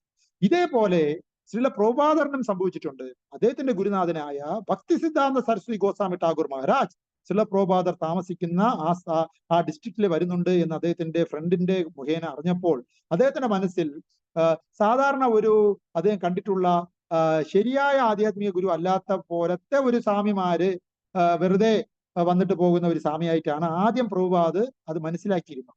എന്നാൽ എപ്പോഴാണോ അദ്ദേഹം ഭക്തി സിദ്ധാന്ത സരസ്വതി ഗോസ്വാമി ഠാകൂർ മഹാരാജിനെ നേരിട്ട് കണ്ടത്, അപ്പൊ അദ്ദേഹത്തിന് മനസ്സിലായി, ഞാൻ മനസ്സിലാക്കി വെച്ച ഒരു സാധാ ഗുരുവിനെ പോലത്തെ ഒരു ഗുരു അല്ല ഇത്. ഇദ്ദേഹം സംതിങ് സ്പെഷ്യൽ ആണ് എന്ന് ദർശന മാത്രയിലെ പ്രഭുപാദിന് മനസ്സിലാവുകയും അദ്ദേഹത്തിന്റെ പിന്നെയുള്ള മൊത്തം ലൈഫിലും ഒരു വമ്പൻ പരിവർത്തനം ഉണ്ടാകാനുള്ള ഒരു മാറ്റമുണ്ടായത് ആ ശ്രീല പ്രഭുപാദർ അദ്ദേഹത്തിന്റെ ഗുരുനാഥനായ ഭക്തി സിദ്ധാന്ത സമായിട്ട് അസോസിയേറ്റ് ചെയ്ത ഒരു ചെറിയ ഒരു മീറ്റിങ്ങിലൂടെയാണ് അദ്ദേഹത്തിന്റെ ലൈഫ് മൊത്തം മാറ്റി മാറി. അതേപോലെ ഇവിടെ നമ്മൾ കാണാൻ കഴിയുന്നത് എപ്പോഴാണോ ഒരു ശരിയായ ഗുരുവിൽ നിന്നും നമുക്ക് എംപവർ ആവാൻ നമുക്ക് കഴിയുന്നത്, ആ ശക്തി നമ്മളിലൂടെ അലയടിക്കുകയും ചെയ്യും. അത് ഒരുപാട് പേർക്ക് ഗുണകരമായി മാറുകയും ചെയ്യും എന്നുള്ളതിന്റെ തെളിവായി നാരദ മഹർഷിയുടെ തന്നെ കഥ നമുക്ക് പറയേണ്ടതുണ്ട്. കാരണം നാരദ മഹർഷി ഈ രീതിയിൽ അദ്ദേഹത്തിന് എൻലൈറ്റ്മെന്റ് കിട്ടിയതിനു ശേഷം നാരദ മഹർഷിയിലൂടെ എന്തുമാത്രം ആൾക്കാർക്കാണ് എൻലൈറ്റ്മെന്റ് കിട്ടിയത് ആലോചിച്ച് നോക്കിക്കും. ധ്രുവ മഹാരാജാവിന്റെ ഗുരുനാഥൻ നാരദ മഹർഷിയാണ്. പ്രഹ്ലാദ മഹാരാജാവിന്റെ ഗുരുനാഥൻ നാരദ മഹർഷിയാണ്. അങ്ങനെ നമ്മുടെ ചരിത്രം പരിശോധിച്ച് നോക്കുമ്പോൾ എത്രയോ ആൾക്കാരുടെ സ്പിരിച്വൽ പാത്തിലേക്കുള്ള വഴി തുറന്നു കൊടുത്തത് ഈ പ്രിയപ്പെട്ട നാരദ മഹർഷിയാണ്. വ്യാസദേവന്റെ ഗുരുനാഥൻ നാരദ മഹർഷിയാണ്. അങ്ങനെ ഒരുപാട് കാര്യങ്ങൾ നമുക്ക് നാരദ മഹർഷിയിലൂടെ രക്ഷപ്പെട്ട ഒരുപാട് ജീവാത്മാക്കളെ നമുക്ക് ശാസ്ത്രത്തിലൂടെ മനസ്സിലാക്കാൻ പറ്റും. അതാണ് ഒരു ശരിയായ ഗുരുവിൽ നിന്നും എൻലൈറ്റ്മെന്റ് നമുക്ക് കിട്ടിയാനുള്ള ഗുണം. എങ്ങനെയാണോ ഒരു തീയിൽ ഒരു ഇരുമ്പ് ദണ്ട് വന്ന് നിന്നാൽ തീയുടെ സ്വഭാവം ഇരുമ്പ് ദണ്ടും കാണിക്കും എന്ന് പറയുന്നത് പോലെ ഒരു ആധ്യാത്മിക ഗുരുവിന്റെ അസോസിയേഷൻ എടുക്കുന്ന ഏതൊരു ഭക്തനും സ്വാഭാവികമായിട്ടും ആധ്യാത്മിക ഗുരുവിലൂടെ എംപവർ ആവുകയും ശക്തി സമ്പാദിക്കുകയും ആധ്യാത്മിക ഗുരുവിന്റെ ഒരു ഉപകരണമായി പെരുമാറാൻ തുടങ്ങുകയും ചെയ്യും. അതിലൂടെ ആധ്യാത്മിക ഗുരുവിന്റെ വിഷൻ ഈ ലോകത്ത് സ്പ്രെഡ് ചെയ്യാനുള്ള ഉപകരണമായി നമുക്ക് മാറാൻ നമുക്ക് അതിലൂടെ കഴിയുന്നതാണ്. ഇനി നമുക്ക് അതിന് ഉണ്ടാവേണ്ട ഒരു മനസ്ഥിതി ഒരു ശിഷ്യന് എന്താണെന്ന് ചോദിച്ചാൽ അത് നമ്മൾ ശ്രീ രാമാനുജാചാര്യന്റെ ലൈഫിലുള്ള ലെസൺ ആണ് നമ്മൾ ഫോളോ ചെയ്യേണ്ടത്. രാമാനുജാചാര്യർ അദ്ദേഹത്തിന്റെ ഗുരുവിൽ നിന്നും ദീക്ഷ സ്വീകരിച്ച സംഭവം നമ്മൾ മനസ്സിലാക്കേണ്ടതാണ്. അത് എങ്ങനെയെന്ന് ചോദിച്ചാൽ രാമാനുജാചാര്യർ അദ്ദേഹം ഭരതരാജ പെരുമാൾ ഭഗവാൻ അദ്ദേഹത്തിന്റെ സ്വപ്നത്തിൽ വന്ന് പറഞ്ഞു, അങ്ങ് ദീക്ഷ എടുക്കേണ്ടതാണ്. അതിന്റെ പേര് ഞാൻ മറന്നുപോയി. രാമാനുജാചാര്യന്റെ ഗുരുവിന്റെ പേര് ഞാൻ ഇപ്പോൾ ഓർക്കുന്നില്ല. എന്തായാലും ആ ഗുരുവിൽ നിന്നുമാണ് ദീക്ഷ എടുക്കേണ്ടതെന്ന് ഭരതരാജ പെരുമാൾ രംഗനാഥ സ്വാമി ക്ഷേത്രത്തിൽ ഇരിക്കുമ്പോൾ അദ്ദേഹത്തിന്റെ രംഗനാഥ സ്വാമി ക്ഷേത്രത്തില് രാമാനുജാചാര്യരും കാഞ്ചിയിൽ അദ്ദേഹത്തിന്റെ ഗുരുവും ഉണ്ടായിരുന്നു. ആ സമയത്ത് ഒരേ സമയത്ത് വരദരാജ പെരുമാൾ ഭഗവാൻ രാമാനുജാചാര്യന്റെ സ്വപ്നത്തിൽ വന്ന് പറഞ്ഞു, അങ്ങ് ദീക്ഷ സ്വീകരിക്കേണ്ടത് ഇദ്ദേഹത്തിൽ നിന്നുമാണ് എന്ന് പറയുകയുണ്ടായി. അതിന്റെ പേര് ഞാൻ ഓർക്കുന്നില്ല, അദ്ദേഹത്തിന്റെ ഗുരുവിന്റെ പേര്. ആ സമയത്ത് തന്നെ കാഞ്ചിയിലുള്ള അദ്ദേഹത്തിന്റെ ഗുരുവിന്റെ കൂടെ നേരിട്ട് യമുനാചാര്യർ എന്നുള്ള ഒരു ഗുരുശ്രേഷ്ഠൻ പറഞ്ഞു, താങ്കൾ രാമാനുജാചാര്യന് ദീക്ഷ കൊടുക്കുകയും അദ്ദേഹത്തിന് അടുത്ത ആധ്യാത്മിക ഗുരുവായി പ്രഖ്യാപിക്കേണ്ടതുമാണെന്ന് ഉപദേശം കൊടുക്കുകയും ചെയ്തു. അപ്പൊ ഇത് കേട്ടിട്ട് ശിരസ വഹിച്ചുകൊണ്ട് രാമാനുജാചാര്യന്റെ ഗുരുനാഥനാവാൻ പോകുന്ന ആ ഗുരുവും രാമാനുജാചാര്യർ ഉള്ള സ്ഥലം നോക്കി നടക്കാൻ തുടങ്ങി. രാമാനുജാചാര്യർ ഗുരുവിനെ തേടി കാഞ്ചിയിലേക്കും യാത്ര ചെയ്യാൻ തുടങ്ങി. ഇവര് ഇത്രയും വലിയ ലോങ് ഡിസ്റ്റൻസിൽ അങ്ങോട്ടും ഇങ്ങോട്ടും പരസ്പരം കണ്ടുമുട്ടാൻ വേണ്ടി നടക്കുന്ന ഈ യാത്രാ മധ്യയില് ഇവർ കണ്ടുമുട്ടുകയാണ്. കണ്ടുമുട്ടിയ ഉടൻ തന്നെ രാമാനുജാചാര്യർ അദ്ദേഹത്തിന്റെ ഗുരുനാഥന്റെ പാദകമലങ്ങളിൽ സാഷ്ടാംഗം നമസ്കരിച്ചിട്ട് പറയുകയാണ്, ഗുരുദേവ അങ്ങ് എനിക്ക് ദീക്ഷ നൽകേണ്ടതാണ് എന്ന് പറയുക. അപ്പൊ ഗുരുനാഥൻ പറയുകയാണ്, ഇവിടെ വച്ച് വേണോ അതോ എവിടെ ശ്രീരംഗത്ത് പോയിട്ടോ അല്ലെങ്കിൽ കാഞ്ചിയിൽ പോയിട്ട് മതിയോ എന്ന് ചോദിച്ചപ്പോ അദ്ദേഹം പറഞ്ഞു, ഇപ്പൊ തന്നെ എനിക്ക് വേണം ദീക്ഷ, ഒരിക്കലും പിന്നെ ഒരു സമയത്തേക്ക് മാറ്റി വെക്കരുത്, ഇപ്പൊ തന്നെ എനിക്ക് വേണം. നാളെ ഞാൻ ജീവിച്ചിരിക്കുമോ ഇല്ലയോ എന്ന് എനിക്കറിയില്ല, അതുകൊണ്ട് ഇപ്പൊ തന്നെ വേണം. അതുകൊണ്ട് നമ്മുടെ ധർമ്മശാസ്ത്ര ഗ്രന്ഥം മൊത്തം പഠിച്ചാൽ നമുക്ക് ഒരു ഗുരുവിന് വേണ്ട, ഒരു ശിഷ്യന് വേണ്ട ആദ്യത്തെ ഗുണമായി കാണപ്പെടുന്നത് ഇപ്പൊ ചെയ്യണം, ആധ്യാത്മിക അറിവുകളെല്ലാം ഇപ്പൊ പ്രാക്ടീസ് ചെയ്യണം, പിന്നത്തേക്ക് മാറ്റരുത് എന്നുള്ളത് നമ്മുടെ പ്രിയപ്പെട്ട രാമാനുജാചാര്യന്റെ ലൈഫ് ഹിസ്റ്ററിയിൽ നിന്ന് നമുക്ക് പഠിക്കേണ്ടതാണ്. അത് എങ്ങനെയെന്ന് ചോദിച്ചാൽ വൈരാഗ്യ ശതകം എന്നുള്ള ഒരു ഒരു ഒരു ഒരു ഒരു ശാസ്ത്രത്തിൽ 38ാമത്തെ ശ്ലോകത്തിൽ പറയുന്നുണ്ട്, ഈ നമ്മുടെ ഓൾഡ് ഏജ് അല്ലെങ്കിൽ നമ്മുടെ വയസ്സ് എന്നൊക്കെ പറയുന്നത്, നമ്മുടെ ഈ ആയുസ് എന്നൊക്കെ പറയുന്നത് ഒരു ടൈഗറിന്റെ ഫ്രണ്ടിൽ ഇരിക്കുന്ന ആള് പോലെയാണ്. ഒരു കാലത്തിന്റെ ഫ്രണ്ടിൽ നമ്മുടെ ആയുസ്, ആരോഗ്യം എന്നൊക്കെ പറയുന്നത് ഒരു ടൈഗറിന്റെ ഫ്രണ്ടിൽ നമ്മൾ ചാടി കൊടുത്താൽ എങ്ങനെ ഇരിക്കും? അത് ഏത് സെക്കൻഡ് അതിനെ നമ്മളെ പിടിച്ച് ഉടച്ച് തിന്നുകളയും. അതേപോലെ കാലത്തിന്റെ ഫ്രണ്ടിൽ ഇരിക്കുന്ന ഒരു ജീവാത്മാവ് എന്ന് പറയുന്നത് എപ്പോ വേണ ശരീരം നഷ്ടപ്പെട്ടു പോകാവുന്ന ഒരു അവസ്ഥയിലാണ്.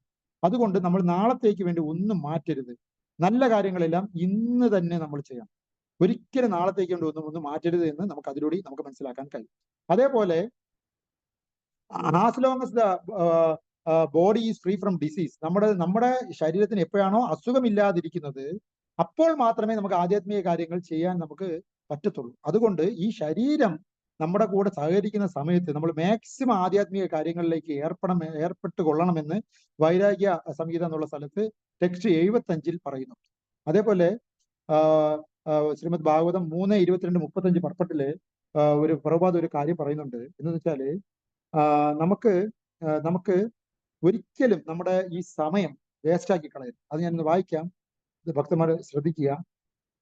Being completely ignorant of all this knowledge, we often find ourselves and others, right from the very small child to the very old person, complaining that they are feeling very much bored and do not know how to pass the time.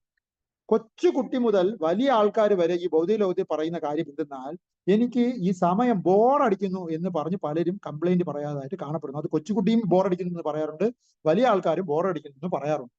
എന്നാൽ it is vainly spend sitting before the ideal box or sleeping or taking mundane gossips എന്ന് അങ്ങനെ ബോറടിക്കുന്നു എന്ന് പറഞ്ഞിട്ട് അവർ എന്താണ് ചെയ്യണമെന്ന് അറിയാമോ? അത് idiot ബോക്സിന്റെ ഫ്രണ്ടിൽ ഇരിക്കുന്നു. എന്ന് വെച്ചാൽ ടിവിയെ കുറിച്ചാണ് പറയുന്നത്. ടിവിയുടെ ഫ്രണ്ടിൽ വന്ന് ഇരുന്ന് സമയം കളയുന്നു. സ്ലീപ്പിംഗ്, ഉറങ്ങി സമയം കളയുന്നു. അതുപോലെ ടാക്കിംഗ് മണ്ടൈൻ ഗോസിപ്സ്, ഭൗതിക ലോകത്തിലുള്ള അനാവശ്യ കാര്യങ്ങളെ കുറിച്ച് ചർച്ച ചെയ്ത് സമയം കളയുന്നു. കോറലിംഗ്, പരസ്പരം ചണ്ട കൂടി സമയം കളയുന്നു. റീഡിംഗ് സം നോൺസെൻസ് ലിറ്ററേച്ചർ, ഒരു വഴിക്ക് കൊള്ളാത്ത കുറെ പുസ്തകങ്ങൾ വായിച്ച് സമയം കളയുന്നു. അങ്ങനെ ശ്രീമദ് ഭാഗവതം 3:22-35 നമ്മൾ അഡ്വൈസ് ചെയ്യുന്നു. എന്തെന്നാൽ 3:22-35 നമ്മൾ അഡ്വൈസ് ചെയ്യുന്നു. എന്തെന്നാൽ through the life of emperor Swayambhuva Manu or how not to spend time in vain. Swayambhu മനുവിന്റെ ജീവിതം മുഖ്യധാരയായി വച്ചുകൊണ്ട് നമ്മുടെ ലൈഫ് ഒരിക്കലും വേസ്റ്റാക്കി ഇങ്ങനത്തെ കാര്യങ്ങളിൽ ഏർപ്പെട്ട് കളയരുത് എന്ന് ശ്രീമദ് ഭാഗവതം 3:22-35 പറയുന്നു എന്ന് പറയും. എന്താണ് പകരം നമ്മൾ ചെയ്യേണ്ടത്? അതിനെക്കുറിച്ച് പറയുന്നത് consequently although this duration of life gradually come to an end. ഈ ഭൗതിക ലോകത്തിലെ സമയം നമുക്ക് പതുക്കെ കുറഞ്ഞു വരികയാണ്. ഒരു വലിയ പാത്രത്തിൽ വെള്ളമുണ്ട്, എന്നാൽ അതിനകത്ത് ഒരു ദോരവുമുണ്ട്. അപ്പൊ ദോരത്തിലൂടെ ആ വെള്ളം ഇറ്റിറ്റ് വീഴുമ്പോൾ സ്വാഭാവികമായിട്ട് അതിനകത്തുള്ള വെള്ളം പൂർണ്ണമായും ഒരു സമയത്ത് അത് ഇല്ലാതാവുക തന്നെ ചെയ്യും. എന്നതുപോലെ നമ്മുടെ ദിവസത്തില് ഓരോ ദിവസം കൊയ്യും തോറും നമ്മൾ മരണത്തോട് അടുത്തുകൊണ്ടിരിക്കുകയാണ്. അതുകൊണ്ട് നമ്മൾ ആ സമയങ്ങളൊന്നും വേസ്റ്റ് ആക്കി കളയരുത്. എത്ര വലിയ ലോങ് ലൈഫ് ആയിക്കോട്ടെ, ചെറിയ ലൈഫ് അത് പെട്ടെന്ന് അത് അപ്രത്യക്ഷമാകും. സമയമില്ല, അപ്രത്യക്ഷമാകും. അപ്പോ കൺസിഡറിങ് ഓഫ് മന്വന്തര ഈറ പോലും, ഒരു മന്വന്തരം പോലും വളരെ പെട്ടെന്നാണ് അപ്രത്യക്ഷമാകുന്നത്. അപ്പൊ നമ്മുടെ ആകെ ഒരു 100 വർഷം ഭൗതിക ലോകത്തിൽ ജീവിച്ചിരിക്കുന്ന ഈ 100 വർഷം കണ്ണടച്ച് തുറക്കുമ്പോൾ അപ്രത്യക്ഷമാകും. വാസ് നോട്ട്, നമ്മൾ ആ സമയം നമ്മൾ ചെയ്തില്ല എങ്കിൽ, എന്ത് ചെയ്തില്ല എങ്കിൽ അത് പൂർണ്ണമായും വേസ്റ്റ് ആണ്. അപ്പൊ എന്ത് ചെയ്യണമെന്ന് അതിൽ പറയുന്നുണ്ട്. എന്തെന്ന് വെച്ചാൽ സ്പെൻഡ് ഇൻ വൈൻ, വെറുതെ ജീവിതം വേസ്റ്റായി കളയരുത്. And since he ever engaged in hearing, നമ്മൾ ആ സമയം ചെലവാക്കേണ്ടത് ഹിയറിംഗ്, കൃഷ്ണനെ കുറിച്ച് കേൾക്കാനാണ്. കണ്ടംപ്ലേറ്റിംഗ്, അതിനെക്കുറിച്ച് പരസ്പരം ചർച്ച ചെയ്യാനാണ്. അതുപോലെ അതിനെക്കുറിച്ച് എന്തെങ്കിലും എഴുതാനാണ്. ആൻഡ് ചാൻഡിങ്, നാമം ജപിക്കാനാണ്. ഭഗവാന്റെ പാസ്റ്റ് ടൈംസിനെ കുറിച്ചൊക്കെ കേൾക്കാനും സംസാരിക്കാനും അത് എഴുതാനും നാമം ജപിക്കാനും വേണ്ടിയാണ് നമ്മുടെ ഈ മനുഷ്യജന്മം പ്രയോജനപ്പെടുത്തേണ്ടത് എന്ന് പറഞ്ഞാണ് അത് അവസാനിക്കുന്നത്. അപ്പോൾ എൻ്റെ ഗുരുതുല്യനായ എൻ്റെ ഒരു ഗോഡ് ബ്രദർ, ഹിസ് ഗ്രേസ് കാലചക്ര പ്രഭു, അദ്ദേഹത്തിന്റെ കൂടെ അത് എന്നും എന്നെ ഇൻസ്പയർ ആകുന്നുണ്ട്. വർഷങ്ങളോളം എൻ്റെ അടുത്ത് ഭാഗവതം പഠിക്കാൻ വേണ്ടി അത് ഇൻസ്പയർ ചെയ്യുമായി. അപ്പൊ എപ്പോഴും എൻ്റെ അടുത്ത് കാണുമ്പോൾ എല്ലാം അദ്ദേഹം ചോദിക്കും, ഭാഗവതം പഠിക്കുന്നുണ്ടോ എന്ന് ചോദിക്കും. അപ്പൊ ഇപ്രാവശ്യം ഞാൻ പോയപ്പോ, പ്രഭു ഞാൻ ഭാഗവതം പഠിക്കുന്നുണ്ടെന്ന് സന്തോഷമായിട്ട് പറഞ്ഞു. അപ്പൊ അദ്ദേഹം ചോദിച്ചു, ഭാഗവതം എഴുതി പഠിക്കാറുണ്ടോ എന്ന് ചോദിച്ചു. ഞാന് എഴുതി പഠിക്കുന്നുണ്ട് എന്ന് പറഞ്ഞു. ഞാനൊരു ഇത് മേടിച്ചു, ഒരു ടാബ് മേടിച്ചു. അപ്പൊ എഴുതി പഠിക്കാൻ വേണ്ടി ഞാൻ എഴുതുന്ന ടൈപ്പ് ടാബാണ് ഞാൻ മേടിച്ചത്. അപ്പൊ അതുകൊണ്ട് ഞാൻ അതിൽ എഴുതി പഠിക്കുന്നുണ്ടെന്ന് പറഞ്ഞു. വളരെ സന്തോഷത്തോടുകൂടി ഞാൻ പറഞ്ഞു, കുറച്ചൊക്കെ ശ്ലോകങ്ങളൊക്കെ എഴുതുന്നുണ്ടെന്ന് പറഞ്ഞു. അപ്പൊ അദ്ദേഹം പറഞ്ഞത്, ഒരു കുട്ടിക്ക് ഒരു എന്ത് കിട്ടിയ ടോയ് എന്ന് പറഞ്ഞാൽ എന്താ, ഒരു കളിപ്പാട്ടം കിട്ടുമ്പോൾ ആ കളിപ്പാട്ടത്തിന്റെ കൂടെ കൂടുതൽ ഭ്രമമുണ്ടാവും. അപ്പൊ കുറച്ചു നേരം ആ കളിപ്പാട്ടം മേടിച്ച ഉടൻ കുറെ നേരം ഏതിന്റെ കൂടെ ആയിരിക്കും, ആ കളിപ്പാട്ടത്തിന്റെ കൂടെ തന്നെ കറങ്ങി നിൽക്കും. അതേപോലെ ആണോ നീ ആ ടാബിൽ എഴുതുന്നത് എന്ന് ചോദിച്ചു. കുറെ കഴിയുമ്പോൾ ആ കളിപ്പാട്ടം വേണ്ട, വേറെ കളിപ്പാട്ടത്തിന്റെ പുറകെ പോകും. എന്നതുപോലെ ഈ എഴുത്ത്, ഈ ടാബിൽ നീ എഴുതുന്ന ഈ പരിപാടി ആ ടാബും അതൊക്കെ ഒരു കുട്ടിക്ക് കളിപ്പാട്ടം കിട്ടിയതിന്റെ സന്തോഷത്തിലൂടെ എഴുതി തുടങ്ങിയതാണോ അത് ലൈഫ് ലോങ് എഴുതാൻ വേണ്ടി തന്നെ എഴുതി തുടങ്ങിയതാണോ എന്നൊരു ചോദ്യം അദ്ദേഹത്തിനോട് ചോദിച്ചു. അപ്പൊ അദ്ദേഹത്തിന്റെ കാതലായ അത് പറയാൻ ഉദ്ദേശിക്കുന്നതെന്നാൽ ഒരിക്കലും അങ്ങനെ ഒരു ഭ്രമത്തിന് പുറത്ത് മാത്രം, ഒരു കളിപ്പാട്ടത്തിനോട് തോന്നുന്ന ഭ്രമത്തിന്റെ പുറത്ത് മാത്രം എഴുതാനുള്ളതല്ല ശ്രീമദ് ഭാഗവതം. ഭാഗവതം എഴുതി പഠിക്കേണ്ടതാണ്. ആത്മാർത്ഥമായി വളരെ ആത്മാർത്ഥമായി എഴുതി വായിച്ച് പരസ്പരം ചർച്ച ചെയ്ത് എൻജോയ് ചെയ്ത് പഠിക്കേണ്ടതാണ് ശ്രീമദ് ഭാഗവതം എന്നാണ് അദ്ദേഹം പറഞ്ഞതിന്റെ അർത്ഥമെന്ന് ഞാൻ മനസ്സിലാക്കുന്നു. വളരെ നന്ദിയുണ്ട് പ്രിയപ്പെട്ട ഭക്തജനങ്ങളെ. ഇതുപോലെ മനോഹരമായ ശ്രീമദ് ഭാഗവതത്തിനെ കുറിച്ചുള്ള ചർച്ചയ്ക്ക് നമുക്ക് എല്ലാവർക്കും ഒരു അവസരം ഭഗവാൻ തരുന്നതിൽ നമുക്ക് ഓരോരുത്തരും പരമഭാഗ്യം. ഹരേ കൃഷ്ണ.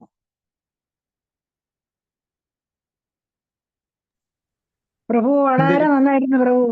പ്രഭു വളരെ സന്തോഷം, നന്നായിരുന്നു. ഒരുപാട് കോട്ട് ചെയ്തൊക്കെ പറഞ്ഞു. വളരെ വളരെ സന്തോഷം. ഹരേ കൃഷ്ണ.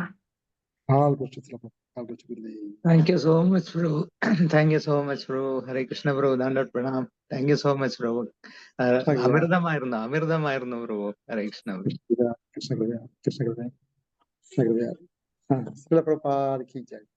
ഹരേ കൃഷ്ണ പ്രഭു. വളരെ നല്ല ക്ലാസ് പ്രഭു. Thank U. ഒരുപാട് നന്ദി പ്രഭു. വളരെ അത്രയും നല്ലതായിട്ടുള്ള ക്ലാസ് ആണ് പ്രഭു. എനിക്ക് പ്രഭു 3 കാര്യം പറഞ്ഞില്ലേ, ഒരു ഭൗതിക കാര്യങ്ങളിൽ നിന്ന് ഡിറ്റാച്ച് കൂടുതൽ ഇടയ്ക്കുള്ള രണ്ടാമത്തെ കാര്യം എന്തായിരുന്നു പ്രഭു? അത് അതായത് നമ്മൾ ഒരു ഭക്തനുമായിട്ട് അസോസിയേറ്റ് ചെയ്താൽ അദ്ദേഹം ഒരു ഭക്തനാണോ എന്നുള്ളതിന്റെ തെളിവാണ് നമുക്ക് ഈ ഭൗതിക ലോകത്തിൽ നിന്നും ഒരു വിരക്തി ആദ്യം ഉണ്ടാവും. വിരക്തി ഉണ്ടാവും എന്ന് മാത്രമല്ലാതെ ആധ്യാത്മിക വിഷയങ്ങളിലേക്ക് ഒരു ആസക്തിയും ഉണ്ടാവും. അതിനെക്കുറിച്ച് ഒരു ചെറിയ ഇഷ്ടം തോന്നണം. പോരാഞ്ഞിട്ട് ഇനിയും അറിയണം എന്നുള്ള ഒരു ജിജ്ഞാസയും ആധ്യാത്മിക വിഷയത്തിൽ ഉണ്ടാവും. അങ്ങനെ 3 സ്റ്റെപ്പ് ഒരു ഭക്തനായിട്ട് അസോസിയേറ്റ് ചെയ്യുമ്പോൾ നമുക്ക് ഉണ്ടാകുന്നെങ്കിൽ അത് നല്ലൊരു ഭക്തനാണെന്ന് നമുക്ക് മനസ്സിലാക്കാൻ പറ്റും. ഹരേ കൃഷ്ണ. Thank you Prabhu. പ്രണാമം പ്രഭു. Thank you. ഹരേ കൃഷ്ണ പ്രഭു. ഭയങ്കര നല്ല ക്ലാസ് ആയിരുന്നു കേട്ടാ. ഹരേ കൃഷ്ണ. ഇങ്ങനെ ഒഴുകി പറയില്ലേ, അതേപോലെ സൂപ്പർ ആയിരുന്നു. അത് മാത്രല്ല, നാരദന്റെ ആ ഒരു ശ്ലോകത്തിൽ ആ ഒരു പെർപ്പട്ടിന് 5 പോയിന്റ്സ് പ്രഭു പറഞ്ഞുല്ലോ. ആ 5 പോയിന്റ്സ് നമ്മൾ ശരിക്കും ചിലപ്പോ അതങ്ങനെ വായിച്ചു പോണേന് വരെ ആ 5 പോയിന്റ്സിൽ അത്രയും ഡീപ്പായിട്ടാ പ്രഭു പറഞ്ഞത്. വളരെ നന്നായിട്ടുണ്ടായിരുന്നു. ഹരേ കൃഷ്ണ. താങ്ക് യു പ്രഭു. ഹരേ കൃഷ്ണ. ഹരേ കൃഷ്ണ. ഹരേ കൃഷ്ണ. ഹരേ കൃഷ്ണ. പ്രഭു. ഹരേ കൃഷ്ണ പ്രഭു. അതേപോലെ ഇന്നത്തെ വിഷ്ണു സ്വാമി മഹാരാജിന്റെ ഒരു ഇതുണ്ടല്ലോ, ഇത് ഇടല്ലോ, വിജ്ഞാനമുത്തുക്കള്. അതിലിങ്ങനെ രക്തത്തില് ഭഗവാന്റെ ആ ഒരു പ്രസൻസ്, അതിലുള്ള നന്മ എന്ന് പറയണതിനെ പറ്റി ഞാൻ വിചാരിച്ചു, ഭഗവാൻ എത്ര അവരൊക്കെ അല്ലേ, എന്താ അവരുടെയൊക്കെ ആ ഒരു നോളജ് അല്ലേ പ്രഭു. ഇപ്പൊ പ്രഭു പറഞ്ഞപ്പോഴാണ് മനസ്സിലായത് 14 കൊല്ലം ഭഗവത്ഗീത ഭാഗവതൊക്കെ ഇരുന്ന് പഠിക്കാന്ന്. നിസാരല്ല. ഹരേ കൃഷ്ണ. പ്രണാമം ഗുരുവിനും ഗുരുവിന്റെ ശിഷ്യന്മാർക്കും. ഹരേ കൃഷ്ണ. പ്രഭുപാദ പറഞ്ഞു, അദ്ദേഹം അനുസരിച്ചു. ഭാഗവതം പഠിക്കാൻ പറഞ്ഞു. ഒറ്റ ഇരിപ്പിൽ 14 വർഷം. രാവിലെ മംഗളാരതി കഴിയും, ഇരിക്കും, വൈകുന്നേരം സന്ധ്യാരതി വരെ പഠിക്കും, പിന്നെ സന്ധ്യാരതി അറ്റൻഡ് ചെയ്യും. അങ്ങനെ 14 നീണ്ട വർഷം. ക്ലാസ് 14 വർഷം എടുത്തിട്ടേ ഇല്ല. ക്ലാസ് കേൾക്കുകയും എഴുതി പഠിക്കുകയും ചെയ്യാൻ വേണ്ടി 14 വർഷം. അതിന് കാരണം ഒറ്റ ഒരു പ്രാവശ്യം ശ്രീല പ്രഭുപാദ് ഭാഗവതം സീരിയസ് ആയിട്ട് പഠിക്കാൻ പറഞ്ഞു. അതുകൊണ്ട് മാത്രം. പിന്നെ പ്രഭുപാദിനെ കണ്ടിട്ടുമില്ല. എന്നാൽ ജീവിതകാലം മുഴുക്കെ അദ്ദേഹം പറഞ്ഞത് അദ്ദേഹം അനുസരിക്കുകയും ചെയ്യും. മുത്തുകളിലെ ഓരോരോ മുത്താണത്. ഓരോ വേർഡും അത്രയും അദ്ദേഹം ഡീപ്പായിട്ട് പഠിച്ചിട്ടുണ്ട്. അതിന്റെ നമുക്ക് ആ ഒരു അനുഗ്രഹം കിട്ടി. ഹരേ കൃഷ്ണ പ്രഭു. പ്രണാമം. ഹരേ കൃഷ്ണ പ്രഭുജി. വളരെ നല്ല ക്ലാസ് ആയിരുന്നു. ഇടയ്ക്കിടയ്ക്ക് പ്രഭുവിന്റെ ക്ലാസ് നമ്മൾ പ്രതീക്ഷിക്കുന്നു പ്രഭുജി. ഹരേ കൃഷ്ണ.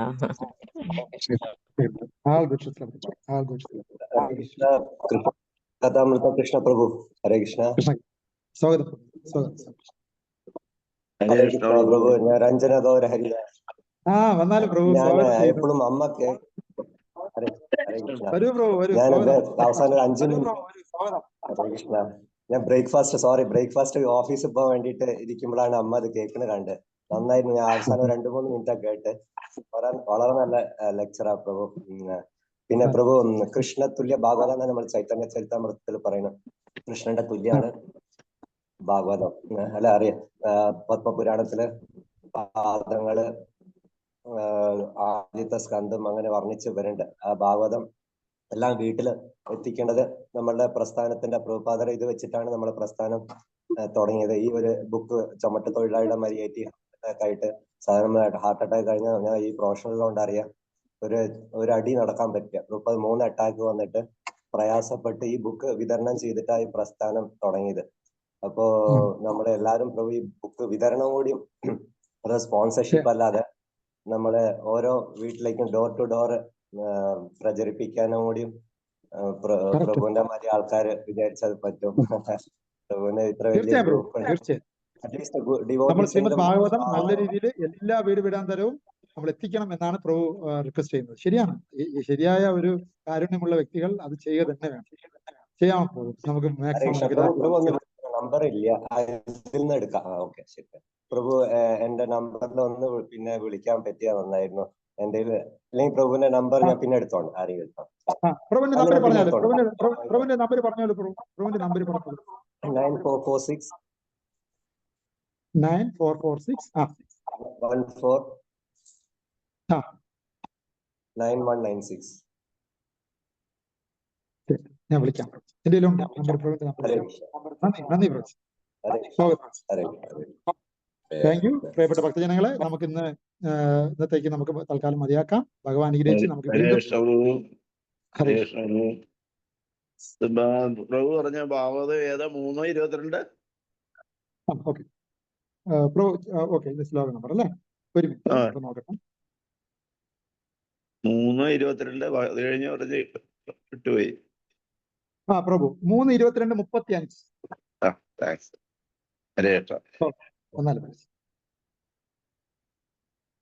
ഓക്കെ, ശരി. Thank you. വളരെ സന്തോഷം. ഭക്തജനങ്ങൾക്ക് എല്ലാവർക്കും ദണ്ഡവത് പ്രണാമം. വാഞ്ച കൽപതരൂപച കൃപാ സിന്ധുദേവച പതിതാനാം പാവനേഭോ വൈഷ്ണവേഭോ നമോ നമഃ. അനന്തകോടി വൈഷ്ണവ. നന്ദി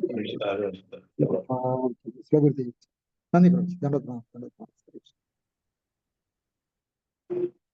3:22